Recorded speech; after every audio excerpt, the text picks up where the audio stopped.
Hey guys, tonight, we're going to gently drift back in time, easing ourselves into the quiet, echoing stone walls of a medieval monastery.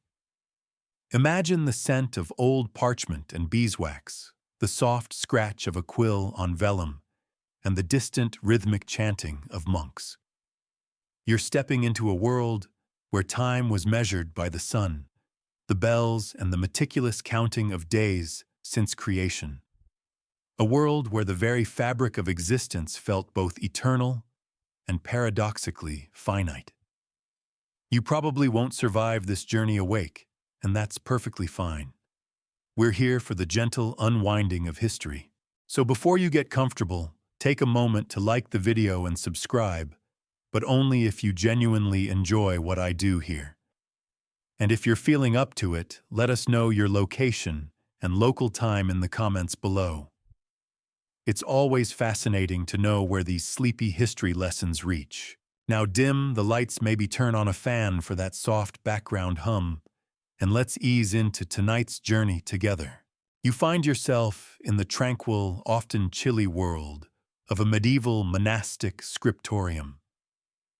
This isn't some grand, bustling city square, but a quiet, contemplative space usually filled with the soft sounds of dedication. Here, under the watchful eye of flickering candlelight, or the diffused glow from a narrow window, our story begins with a monk cloaked in homespun wool hunched over a heavy wooden desk. He's not copying scripture today or illuminating a vibrant initial. No, his task is far more profound, far more numerical. He's calculating. Not the abbey's grain yield or the precise moment of sunrise. He's trying to figure out when the world will end. Yes, really. This isn't as wild as it sounds. In the medieval period, time wasn't just a linear progression of minutes and hours. It was seen through a deeply theological lens. The entire timeline of the universe from creation to its eventual conclusion was understood to be divinely ordained and crucially knowable, if you had the right tools and enough piety. Our monk, let's call him Brother Alaric, is just one of many who engaged in this peculiar blend of theology, mathematics, and what we might call historical prediction. He believes the answers are hidden in plain sight, if only he can decipher the ancient number puzzles. A mainstream historical fact here is that many medieval scholars and theologians engaged in computus, the art of calculating the date of Easter. This seemingly simple task was incredibly complex, involving lunar cycles, solar years, and various ecclesiastical rules. It was a rigorous intellectual exercise, and success in computus demonstrated profound scholarship. So while Alaric is aiming higher, his skills are rooted in a very practical and widely respected branch of medieval learning. Think of him as the medieval equivalent of a supercoder, but for the liturgical calendar. A quirky tidbit is that some monastic libraries contain texts that were quite literally filled with marginalia, tiny notes and doodles in the margins of manuscripts. Sometimes these weren't just personal thoughts, but little numerical calculations, tiny date predictions, or even humorous sketches related to the end times. Imagine Alaric, perhaps, after a long night doodling a tiny dragon or a particularly stern angel next to a column of his numbers.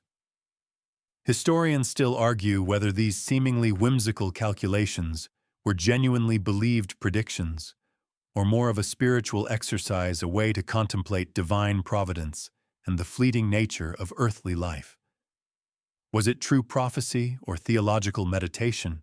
Brother Alaric dips his quill into the dark ink, his brow furrowed in concentration. He's surrounded by heavy tomes, their pages filled with Latin script and intricate diagrams. The air is cool, and the only sound is the gentle rustle of his habit as he shifts, and the occasional soft cough from another monk down the long wooden table. This is his world, one of quiet contemplation, rigorous study, and the deeply serious pursuit of divine knowledge, even if that knowledge involves something as unsettling as the ultimate expiration date of everything. He sees the universe as a grand unfolding narrative, and he is determined to read its final chapter. As Brother Alaric meticulously sharpens his quill, his mind is not on the mundane, but on the profound influence of ancient number puzzles.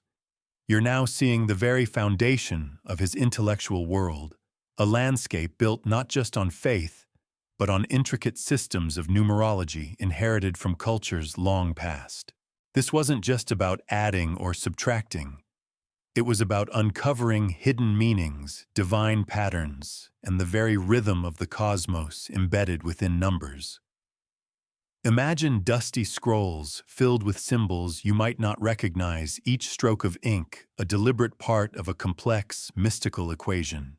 In the medieval period, the distinction between mathematics, astronomy, and theology was far blurrier than it is today.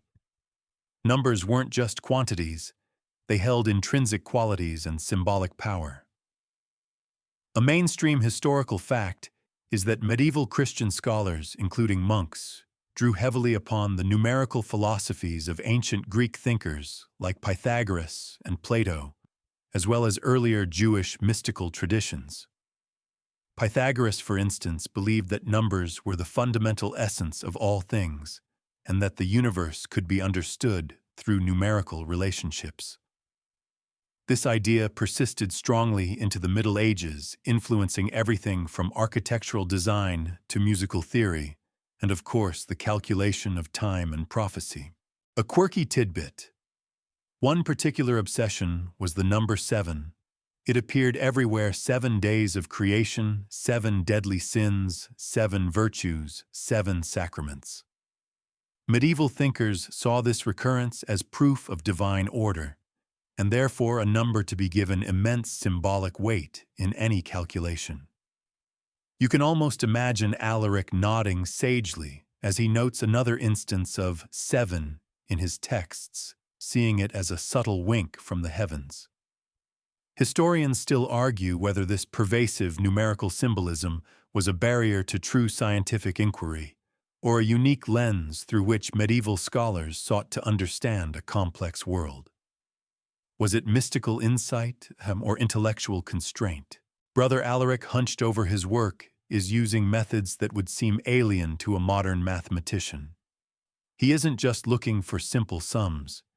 He's analyzing the numerical values of letters in Hebrew or Greek words, a practice called gematria, looking for patterns in the dimensions of Noah's Ark, as described in the Bible, or counting generations from Adam to Christ, as meticulously listed in biblical genealogies. For him, these weren't just dry facts. They were pieces of a grand divine puzzle, each number a clue in the cosmic riddle. He understands that the very structure of the universe, from the orbits of the planets to the sequence of human history, was believed to follow a numerical blueprint. This belief provided a comforting sense of order in a world that could often feel chaotic and unpredictable.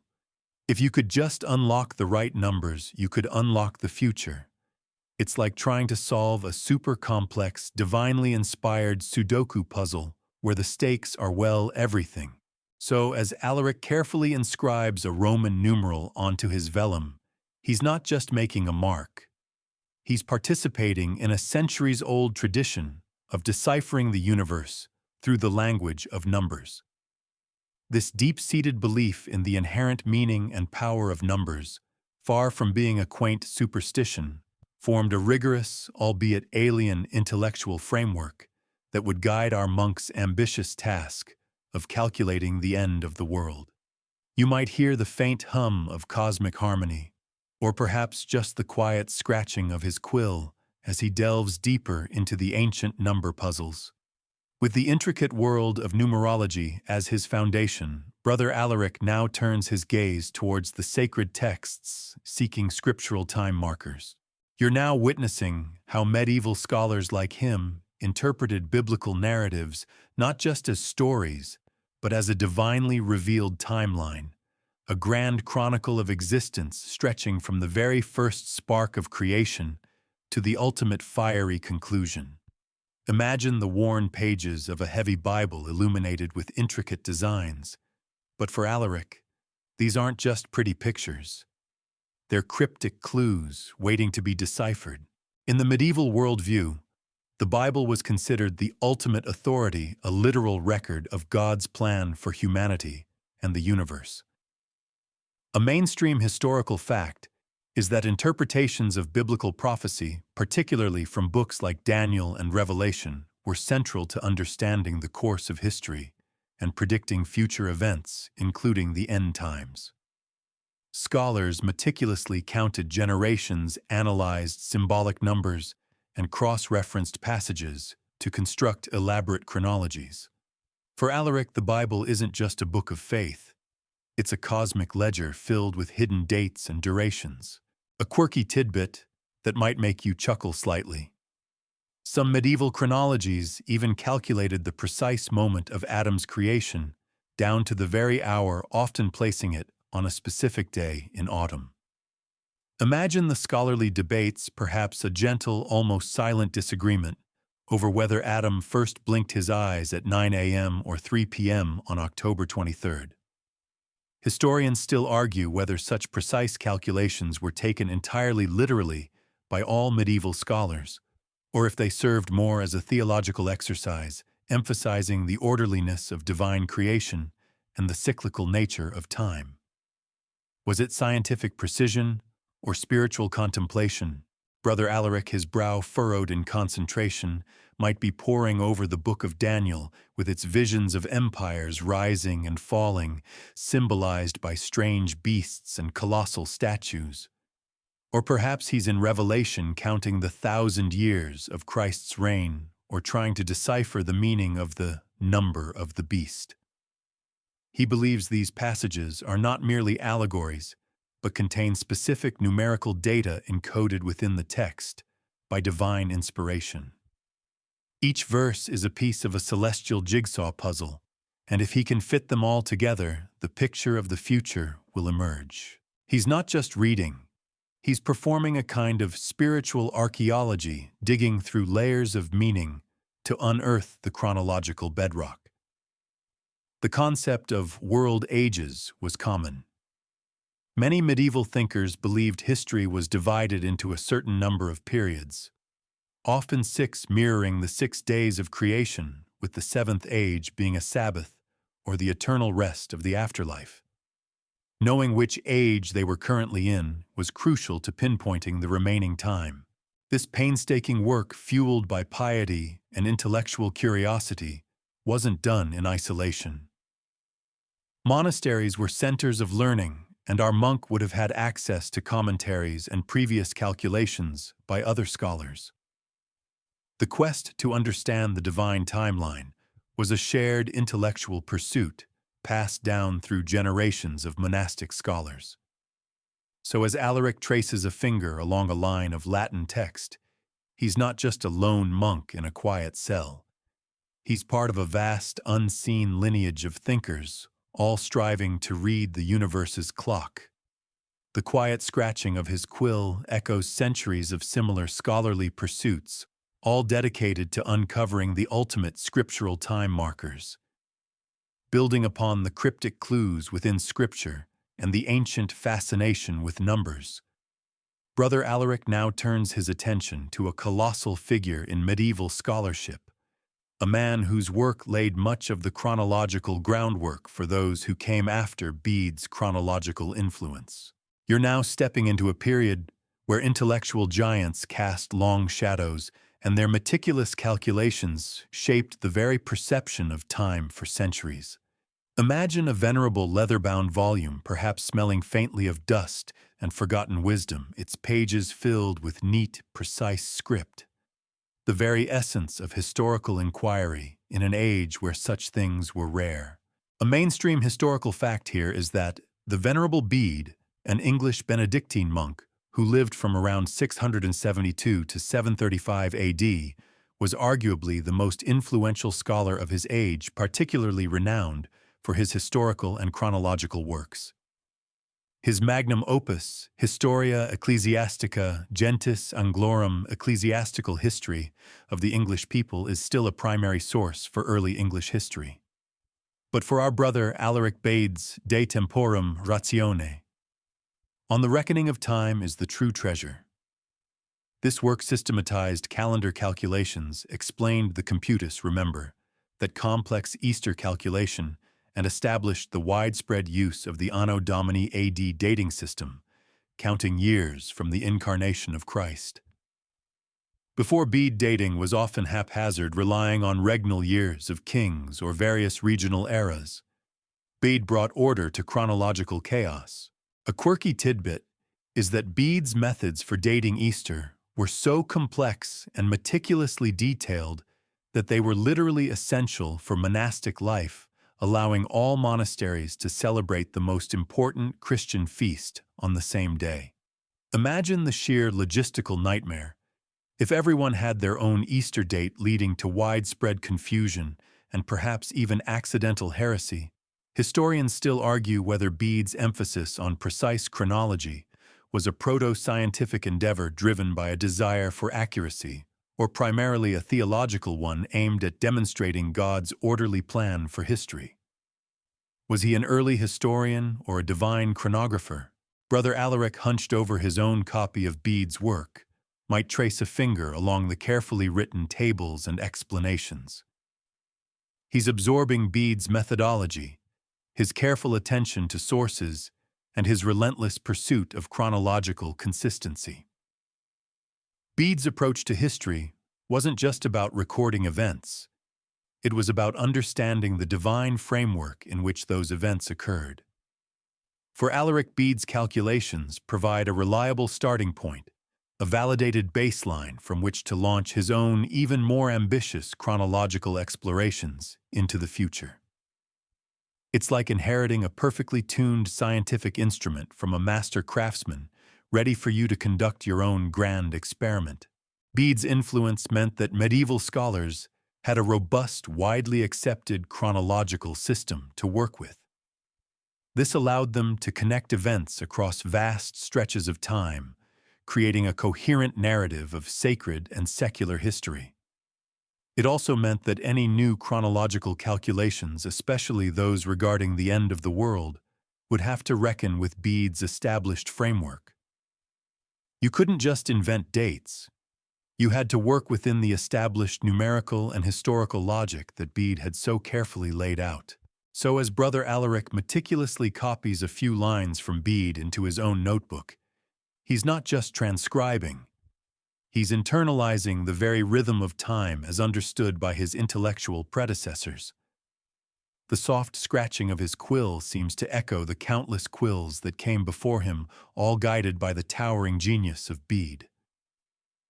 This profound silent transfer of knowledge passed down through generations of scholarly monks forms the bedrock upon which our monk will attempt to calculate the grand finale of human existence, guided by Bede's chronological influence. With Bede's meticulous chronologies as his guide, Brother Alaric inevitably encounters a phenomenon that quietly rippled through medieval society, the millennial anxieties stir. You're now sensing a subtle undercurrent of unease, a collective breath held in anticipation as the year 1000 AD approached, and then later the year 1033 AD. These weren't moments of widespread panic, perhaps, but a quiet, simmering fear, a sense that the divine timetable was approaching a significant, perhaps terrifying milestone. Imagine the distant tolling of a church bell, each chime a subtle reminder of fleeting time and looming judgment. A mainstream historical fact here is that the approach of the year 1000 AD, 1,000 years after Christ's birth, indeed sparked considerable eschatological interest and anxiety across Christian Europe. While popular legends often exaggerate the widespread panic, you won't find masses of people selling all their possessions and waiting on mountaintops. That's more a 19th century myth. There was a definite increase in scholarly and monastic focus on apocalyptic prophecies. Prayers, intensified pilgrimages became more frequent, and sermons often touched upon the brevity of life and the imminence of the Last Judgment. A quirky tidbit that reflects this anxiety is that some medieval chroniclers noted an increase in new church constructions and renovations around the turn of the millennium. Imagine communities driven by a quiet sense of urgency, dedicating resources to building more beautiful churches, perhaps as an act of penance, or a way to ensure divine favor before the Great Reckoning. Historians still argue whether the terror of the year 1000 was a genuine widespread societal phenomenon or more of a scholarly preoccupation that later chronicles sensationalized. Was it popular dread or intellectual speculation? Brother Alaric, poring over his texts, would be acutely aware of these millennial markers. The 1,000 years, mentioned in the Book of Revelation, chapter 20. Specifically, the binding of Satan for 1,000 years before his release, and the final judgment was a central point of discussion. If Christ had been born 1,000 years ago, then surely the time for Satan's release and the climactic final events was drawing near. For our monk, these weren't abstract theological concepts. They were tangible deadlines. It's like a cosmic countdown timer silently ticking away in the background of existence. The anxieties weren't always about fiery damnation. Sometimes they revolved around the concept of a new Sabbath of ages, a period of spiritual renewal or a transition to a more perfect earthly existence before the ultimate end. Yet even these hopeful interpretations carried the weight of an impending massive change. The world as they knew it was destined to transform, and the very concept was enough to stir a subtle disquiet. These quiet stirrings of millennial anxieties underscored the profound impact that religious belief had on the medieval understanding of time and history. For our monk, these were not just abstract numbers on a page. They were divine signals urging him forward in his grand calculation. The collective breath held by society, even if only a gentle sigh of apprehension, fueled his scholarly pursuit. As Alaric carefully adds another row of dates to his vellum, he does so with the understanding that he is charting not just the past, but the very edge of the future. A future subtly yet profoundly shaped by these long-held quiet fears. With the subtle hum of millennial anxieties still in the air, Brother Alaric's focus now expands beyond biblical verses to the very heavens above, looking for cosmic alignment whispers. You're transported to the quiet, open courtyard of the monastery on a clear night, the vast expanse of stars seemingly within reach. For medieval scholars, the celestial sphere wasn't just a distant spectacle. It was a living clock, a grand indicator of divine will, its movements carrying hidden messages about the world's fate. Imagine the deep blue velvet of the night sky, dotted with countless pinpricks of light, each a potential clue in a celestial riddle. A mainstream historical fact is that medieval astronomy, while lacking telescopes and precise modern instruments, was a highly developed and respected field, deeply intertwined with astrology and theology. Monks and scholars meticulously observed and recorded the movements of planets, the phases of the moon, and the positions of constellations. They often used astrolabes, sophisticated navigational and astronomical instruments, to measure celestial altitudes and determine the time of day or night. For Alaric, the regular, predictable, and sometimes unpredictable dance of the planets was a source of profound wonder and, more importantly, a potential key to unlocking God's timeline. A quirky tidbit that might make you tilt your head: some medieval interpretations believed that certain planetary conjunctions, when planets appear close together in the sky, could signify major historical events, like the birth of a prophet or the fall of an empire. Imagine Alaric perhaps shivering slightly in the night air, carefully plotting the positions of Jupiter and Saturn, convinced that their quiet meeting in the sky held a profound message about the future of humanity. Historians still argue whether the medieval integration of astrology into astronomy hindered scientific progress, or simply represented a different framework for understanding celestial mechanics within their theological worldview? Was it prescient observation or superstitious belief? Brother Alaric is not merely admiring the stars. He's consulting tables of planetary movements, cross-referencing them with biblical passages and earlier chronological calculations. He believes that specific alignments of celestial bodies could signal critical junctures in history, perhaps even foretelling the ultimate end. The notion was that the macrocosm, the universe, mirrored the microcosm, humanity, and thus what happened in the heavens had direct implications for earthly events. The moon cycles were crucial for calculating Easter, as we discussed with Computus, but other planets held symbolic weight too. Saturn, often associated with melancholy and old age, might be linked to decline. Jupiter, seen as benevolent, might signal periods of prosperity. When these planets entered certain constellations or formed specific geometric patterns, it wasn't just a pretty sight. It was a cosmic alignment whisper, a subtle hint from the divine architect. So as Alaric carefully sketches a constellation onto his parchment, his breath misting slightly in the cool night air, he's connecting the grand movements of the cosmos to the earthly anxieties of his time. The quiet hum of the universe, interpreted through the lens of ancient wisdom and sacred texts, forms another layer in his ambitious calculation. These subtle, often misunderstood astronomical observations provided another thread in the intricate tapestry of medieval prophecy, drawing our monk ever closer to what he believed was the world's final calculated destiny. Having scoured the heavens for cosmic whispers, Brother Alaric now plunges back into the earthly realm, meticulously charting days, weeks, and eras.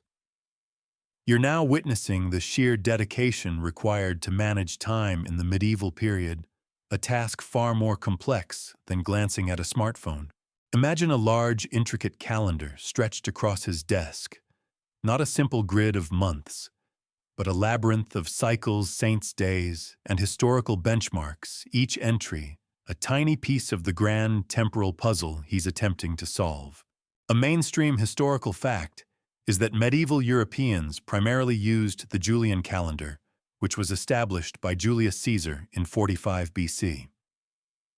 While generally effective, the Julian calendar had a slight inaccuracy, gradually falling out of sync with the solar year over centuries. This meant that by the time of our monk, the actual equinoxes and solstices were occurring several days earlier than the calendar indicated. This creeping error, though subtle, was a known issue among scholars and added another layer of complexity to precise chronological calculations, especially those tied to astronomical events. A quirky tidbit that might make you appreciate your digital calendar for many ordinary medieval folk time was marked less by exact dates and more by natural rhythms or religious festivals.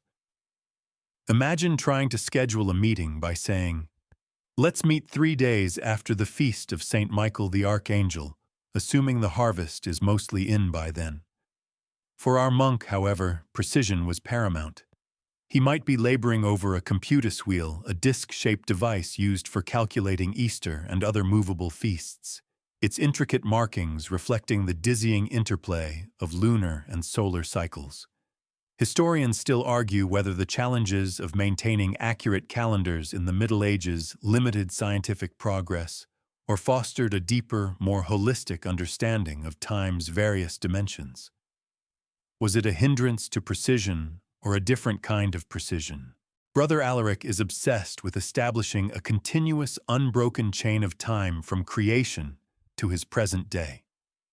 This involves not just biblical genealogies, but also lists of emperors, popes, and kings piecing together secular history into a coherent framework. He's counting world ages.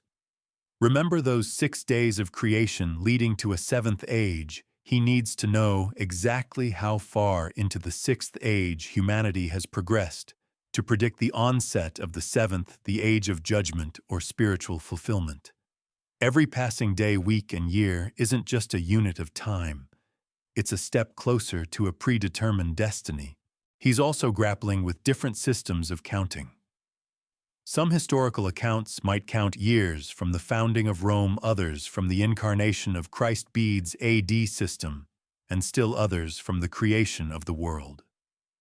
Converting between these systems, checking for discrepancies, and ensuring continuity is a task that would make most modern accountants weep. It's like trying to perfectly align three different clocks, all ticking at slightly different rates, while also trying to predict when they'll all strike midnight together. The quiet, systematic work of charting days, weeks, and eras forms the very backbone of our monk's apocalyptic prediction. Each carefully inscribed number, each validated date brings him closer to what he believes is the ultimate truth. As the monastery bells chime, marking the passage of another hour, Alaric feels the steady, relentless march of time, a march he is determined to map all the way to its grand final destination. As Brother Alaric delves deeper into the meticulous charting of time, he's not alone in his intellectual quest. He's part of a wider, though often quiet, monastic tradition where scholarly debates echo. You're now sensing the subtle intellectual friction within the medieval academic world, where monks and theologians, despite their shared faith, often held diverging views on how to interpret divine signs and calculate the elusive end. Imagine hushed discussions in cloistered libraries, where Latin phrases punctuated with thoughtful pauses rather than impassioned shouts marked disagreements. A mainstream historical fact here is that while the belief in an ultimate end of days was universal in medieval Christianity, the precise timing and nature of it were subjects of intense and varied debate. There wasn't a single universally accepted calculation or timeline for the apocalypse. Different scholars championed different methods of chronological reckoning, interpreting scriptural numbers or historical events in unique ways, often leading to wildly different predicted dates. This wasn't chaos. It was a vibrant, if quiet, intellectual marketplace of ideas, all aimed at understanding God's plan. A quirky tidbit is that some debates even revolved around the number of letters in certain biblical names, or the exact dimensions of Solomon's temple, with each interpretation potentially altering a final predicted date by decades or even centuries. Imagine Brother Alaric politely but firmly disagreeing with a contemporary monk about whether a specific Roman emperor's reign should be counted as 30 or 31 years in their grand calculation, knowing that one tiny year could shift the entire predicted timeline of the universe. Historians still argue whether these intricate debates reflected a genuine pursuit of empirical truth within a theological framework, or if they were primarily exercises in intellectual showmanship demonstrating erudition rather than predictive accuracy. Was it truth-seeking or theological flexing? Brother Alaric in his quiet cell would likely be aware of these different schools of thought. He might have access to texts arguing for a 6,000-year timeline from creation based on the 6 days of creation mirroring 6 millennia of human history, with the 7th millennium as the Sabbath-chost millennium. Other scholars might favor a different interpretation, perhaps focusing on the year 1000 or 1033, 1,000 years after Christ's death. The challenge for Alaric is not just to perform his own calculations, but to synthesize, evaluate, and perhaps even refute the arguments of his learned peers. It's like being a modern-day academic, but instead of peer-reviewing a scientific paper, you're trying to figure out when the world will end and your peers have very strong opinions on the correct divine formula. These debates highlight the deep intellectual curiosity that existed even within the confines of monastic life. Monks weren't just passively copying texts. They were actively engaging with complex ideas, challenging existing interpretations, and developing their own theories. The pursuit of chronological accuracy was a serious scholarly endeavor underpinned by a fervent desire to understand the divine will.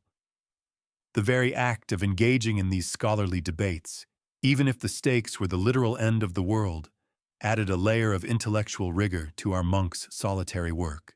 So as Alaric quietly turns a page perhaps to a passage where a previous scholar offers an alternative calculation, he's not just reading. He's participating in a centuries-long conversation. The faint, echoing whispers of these scholarly debates resonate in his mind, guiding his hand as he continues to chart a course through sacred time, striving to find the definitive answer amidst a symphony of differing opinions. Beyond the realm of numbers and scriptural debates, Brother Alaric also sought meaning in the animal kingdom, allowing bestiary's symbolism guides his apocalyptic quest. You're now opening a beautifully illustrated medieval manuscript, not a historical chronicle, but a bestiary. A collection of real and mythical beasts, each meticulously drawn and accompanied by a moral or theological explanation. Imagine the vibrant colors of tempera on vellum, depicting everything from lions and elephants to unicorns and griffins, each creature a silent lesson, a subtle hint about the order of the universe and its eventual fate. A mainstream historical fact is that bestiaries were incredibly popular in the medieval period, serving as a blend of natural history, moral instruction, and Christian allegory. Animals were not just creatures. They were living symbols reflecting aspects of Christ, the devil, virtues, or sins. For example, the pelican famously depicted piercing its own breast to feed its young symbolized Christ's sacrifice. The fierce lion rising after 3 days symbolized the resurrection. These weren't just charming animal stories. They were profound theological tools, a quirky tidbit that might make you smile. Some bestiaries included fantastical creatures like the bonnican, a bull-like beast said to repel predators by expelling flaming dung. Imagine a serious monk like Alaric trying to decipher the spiritual meaning of flaming dung in his quest for the end of the world. Historians still argue whether the inclusion of mythical creatures in bestiaries was seen as literal biological fact by medieval readers, or if it was understood as purely allegorical part of a broader symbolic language. Was it zoological study or moral metaphor? Brother Alaric poring over such a bestiary isn't looking for biological data. He's looking for eschatological clues. Certain animals, particularly those associated with chaos, evil, or the end of time in biblical prophecy like the dragon or the serpent, would hold particular significance for him. He might look for specific references to these creatures in conjunction with numbers or prophetic events. The monstrous beasts described in the Book of Revelation, for instance, would be interpreted through the lens of bestiary symbolism, helping him visualize and understand the forces at play in the final days. The unicorn, a symbol of purity and Christ, might represent hope or a pre-millennial period of peace. The multi-headed hydra could symbolize the many forms of sin or heresy that would precede the end. Each creature, real or imagined, provides another layer of symbolic language, another piece of the puzzle that helps him understand the unfolding divine plan. It's like trying to understand a complex political cartoon where every character and object is laden with hidden meaning. So as Alaric carefully studies the depiction of a fearsome beast, his mind is not on its physical attributes, but on its deeper symbolic message. The vibrant colors and delicate lines of the bestiary serve as a quiet guide, reinforcing his understanding of the forces both good and evil that would culminate in the world's final chapter. These silent symbols from the bestiary's symbolism provide an intuitive visual language that complements his rigorous numerical and scriptural calculations, drawing him ever closer to his ultimate goal. From the symbolic whispers of mythical beasts, Brother Alaric now turns to a very tangible, yet equally symbolic document that inadvertently fueled end-time speculation, the Doomsday Book's foreshadowing. You're now transported to a time roughly a century or two before Alaric's own, to the aftermath of the Norman conquest in England, where a meticulous, almost obsessive accounting of every acre and every pig was undertaken. Imagine vast, heavy volumes bound in sturdy leather filled with countless entries in tiny, precise Latin script. A record so comprehensive, so seemingly final, that it earned a chilling nickname. A mainstream historical fact is that the Domesday Book, often spelled Doomsday Book in modern English, reinforcing its ominous connotation, was a massive survey of England completed in 1086 on the order of William the Conqueror. Its purpose was to assess the wealth and resources of his newly conquered kingdom for taxation purposes. It meticulously recorded every village, every landowner, every peasant, every plough, and every parcel of land. It was in essence a complete inventory of England, and its judgments on property ownership and value were considered final and unappealable, much like the Last Judgment itself. A quirky tidbit that adds to its legendary status, the book was so thorough and its findings so absolute that people famously said there was no hiding place from its judgment, just as there would be no hiding place from God's judgment on Doomsday. Imagine a farmer trying to discreetly hide a few extra sheep from the king's surveyors, only to find them meticulously recorded. Historians still argue whether the Domesday Book was primarily an oppressive tool of centralized control for taxation or a pragmatic administrative innovation that provided valuable data for governance and legal precedent. Was it a burden or a blueprint? For medieval minds like Brother Alaric's, the Doomsday Book served as a peculiar earthly echo of the spiritual apocalypse. Its comprehensive nature, its finality, and its unappealable judgments resonated deeply with the concept of the Last Judgment, the ultimate accounting of all souls before God. The very idea that such a definitive, exhaustive record could be compiled on earth suggested to some that the world was indeed moving towards a similar divine audit. It was as if this massive, detailed census was a dress rehearsal for the ultimate census of humanity. Alaric in his studies would likely have encountered discussions and commentaries that drew parallels between this secular document and divine prophecy. The scale of the Domesday Book, its attempt to quantify and categorize every aspect of a kingdom, would have seemed a monumental, almost supernatural undertaking in an age of limited record-keeping. This made it a compelling, symbolic tool for those contemplating the end of the world. It hinted at a grand final reckoning where everything would be laid bare and accounted for, leaving no secrets. So as our monk considers this meticulous historical record, it's not just a dry document of medieval economics.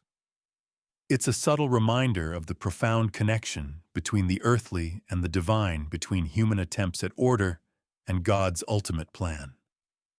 The quiet, unsettling echo of the Doomsday Book's foreshadowing in Alaric's mind reinforces his belief in a coming absolute conclusion, guiding him further into his final calculations. With the meticulous records of the Domesday Book subtly hinting at a final accounting, Brother Alaric's attention now turns to the more visceral, terrifying harbingers of the apocalypse, pestilence, famine, and signs. You're now imagining the grim realities of medieval life, where the balance between survival and catastrophe was always precarious and natural disasters were rarely seen as mere accidents. Instead, they were often interpreted as profound messages, subtle omens of a coming climax delivered directly from divine providence. Imagine the hushed whispers in a village struck by illness, the gaunt faces reflecting not just physical suffering, but a deeper spiritual dread.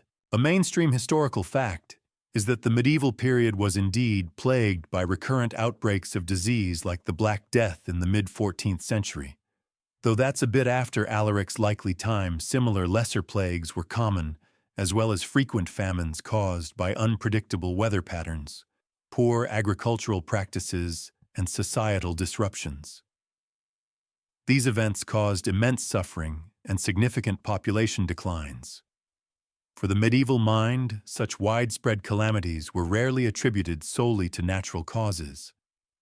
They were often seen as divine punishment for sin or, critically, as signs foreshadowing the end times, as explicitly described in various biblical prophecies. A quirky tidbit that adds a layer of quiet superstition: some people believed that strange atmospheric phenomena like comets, often called hairy stars, or unusually vivid auroras, were also celestial signs of impending doom. Imagine a group of peasants gazing upwards at a particularly bright comet, their faces illuminated by its eerie glow, convinced it was a direct message from God that the world was about to end. Historians still argue whether the widespread interpretation of natural disasters as divine punishment or apocalyptic signs hindered the development of scientific understanding or simply reflected the prevailing theological framework for understanding a chaotic world. Was it a barrier to inquiry or a lens of meaning? Brother Alaric, in his monastic quietude, would collect and analyze accounts of such events. He'd read chronicles detailing crop failures, severe winters, and outbreaks of sweating sickness.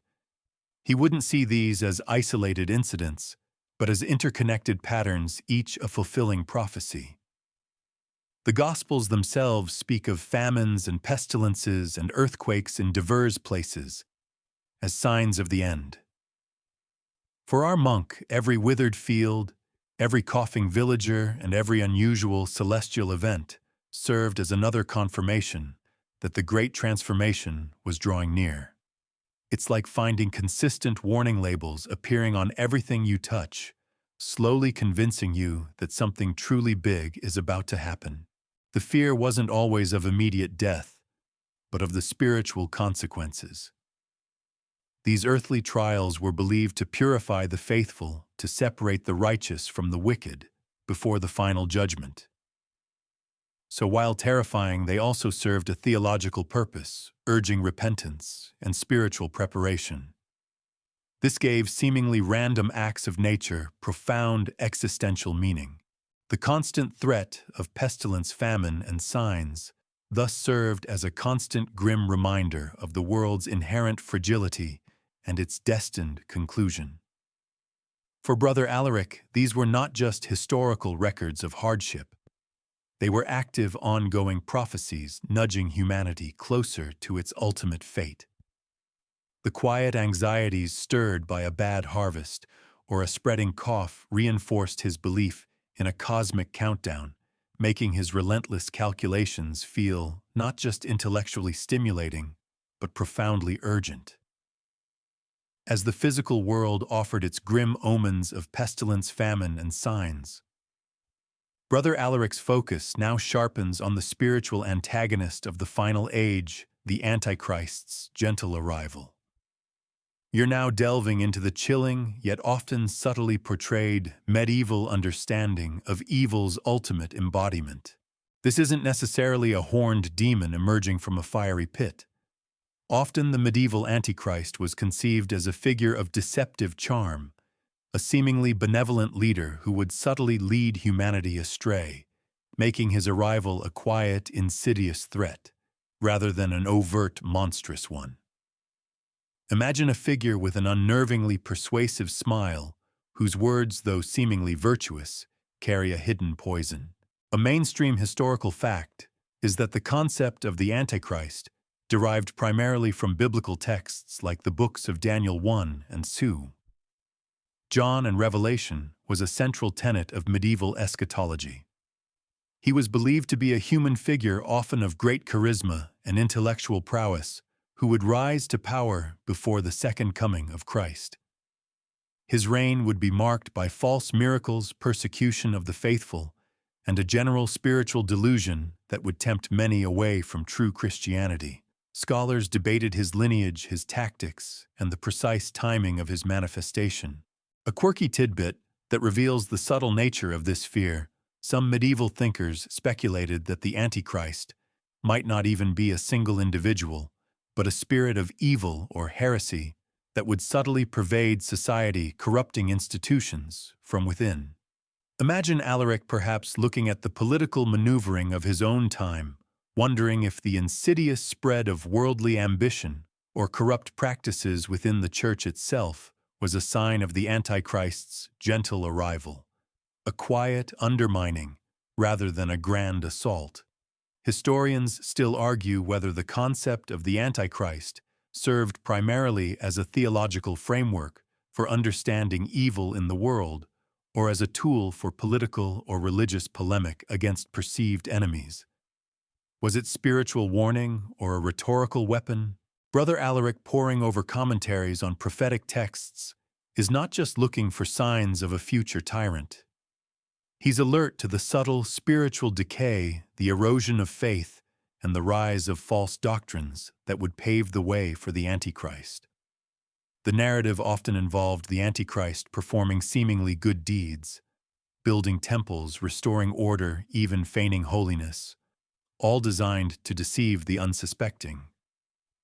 This made his arrival far more insidious, harder to detect, and therefore more terrifying. It's like a master illusionist whose most dangerous trick is convincing you he's merely showing you the truth. The medieval understanding of the Antichrist, often tied into specific historical figures or contemporary events. Emperors, heretics, or even certain popes, depending on the schismatic views of the time, were occasionally identified as potential antichrists or their precursors. This constant vigilance meant that the threat felt immediate and personal, not just a distant prophecy. So as our monk charts the course of history, he isn't just counting years to a date. He's also looking for patterns of moral decline and the subtle shifting of spiritual tides that would indicate the time for this ultimate deceiver. The anticipation of the Antichrist's gentle arrival, a quiet and cunning figure rather than a roaring beast, adds another layer of grim determination to Alaric's calculations. He knows that before the end, humanity faces its most perilous spiritual test, guided by a foe who might appear as a friend. With the insidious threat of the Antichrist subtly lurking in his calculations, Brother Alaric's thoughts inevitably turn to the responses of the faithful, focusing on the pilgrim's path to judgment. You're now envisioning solemn figures, cloaked in simple robes, trudging along dusty medieval roads, their steps heavy with purpose, driven by a deep spiritual urgency. This wasn't just a leisurely journey. It was a profound act of devotion, a quiet preparation for the ultimate reckoning, a tangible expression of faith in a world increasingly preoccupied with the end times. Imagine the soft scrape of sandals on cobblestones, a rhythmic sound of quiet piety. A mainstream historical fact is that pilgrimages were a cornerstone of medieval Christian life.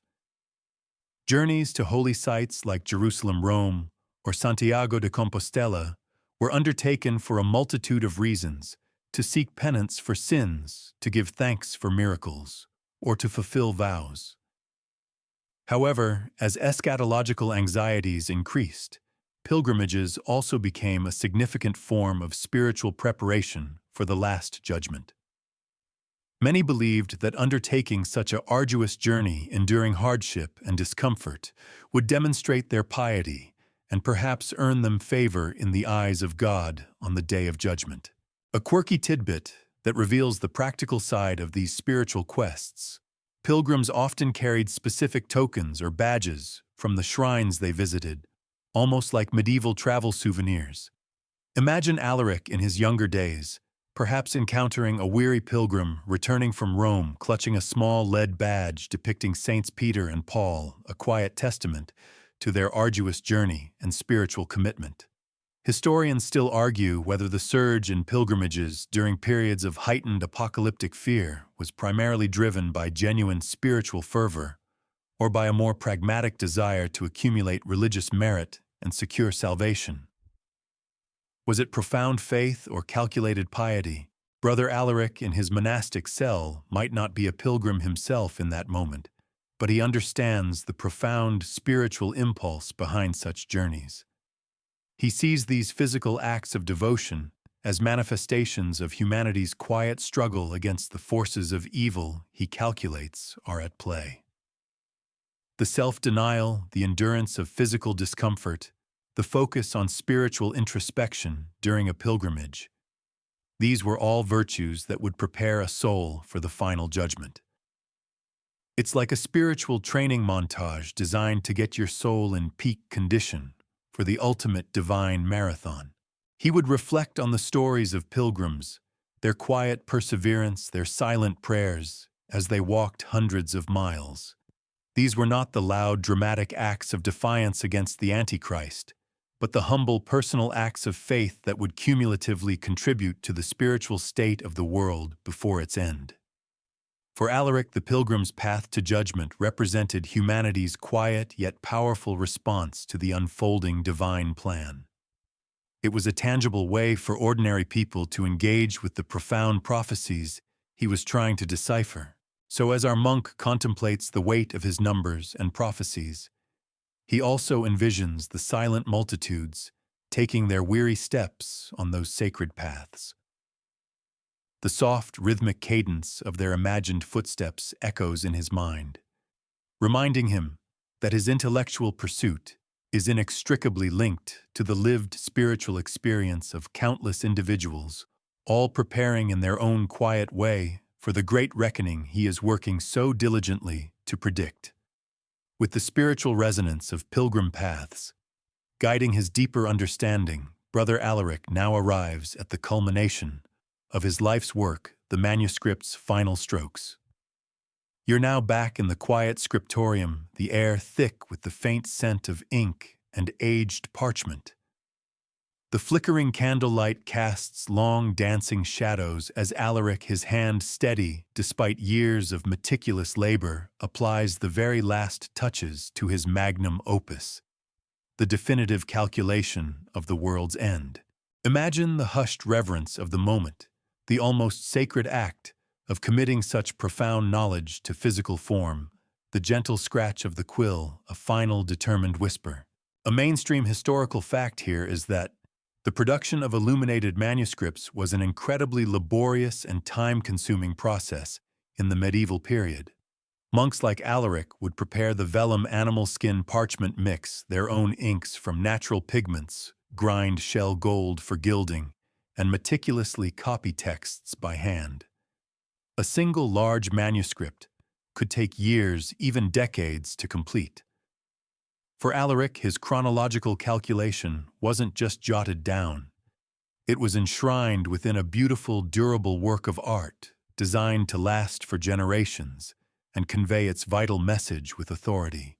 A quirky tidbit that reveals the hidden dedication sometimes scribes would include tiny, almost invisible self-portraits or even short personal notes in the margins, especially in the colophon, the end section of a manuscript.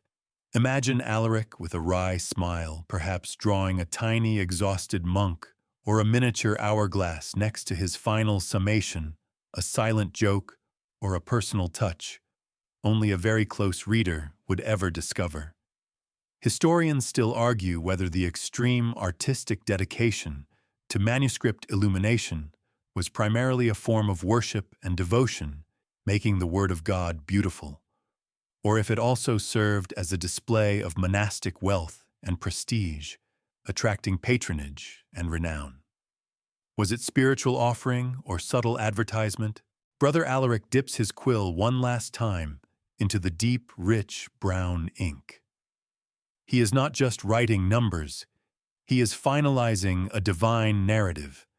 He has cross-referenced Bede interpreted Daniel and Revelation factored in the millennial anxieties, considered the cosmic alignments, meticulously charted the days and eras, noted the signs of pestilence and famine, and gravely assessed the subtle threat of the Antichrist.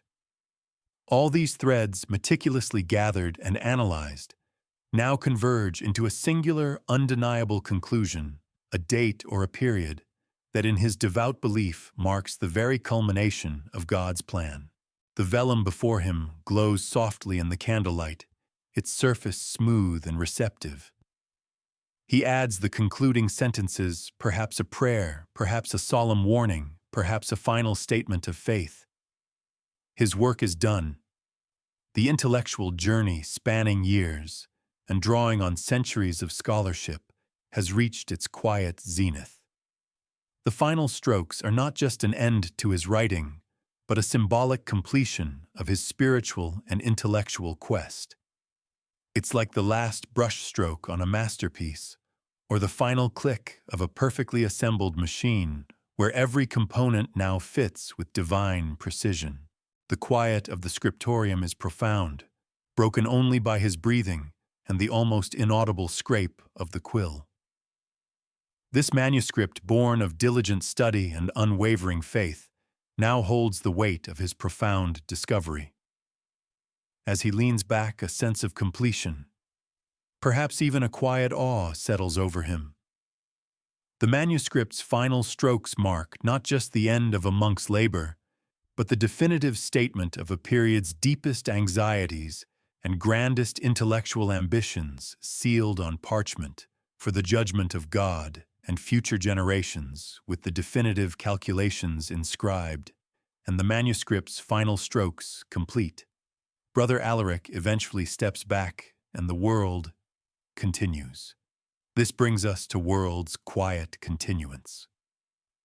You're now sensing the profound, almost humorous stillness that follows a grand, unfulfilled prophecy.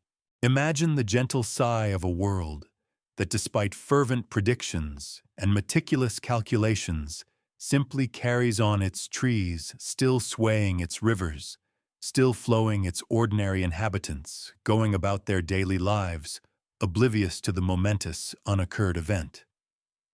The air remains calm, carrying only the faint, distant sounds of everyday existence. A mainstream historical fact is that throughout history, countless predictions of the world's end, from ancient prophecies to medieval calculations and beyond, have consistently failed to materialize. Yet each failed prediction rarely extinguished belief in the concept itself. Instead, it often led to recalculations, reinterpretations of prophecies, or a shift in focus to a later date. This consistent pattern highlights humanity's enduring fascination with and anxiety about ultimate beginnings and endings, even in the face of empirical disproof. A quirky tidbit that might make you ponder: some chroniclers noted that after a particularly fervent prediction passed without incident, life in communities often resumed with a quiet, almost exaggerated normalcy.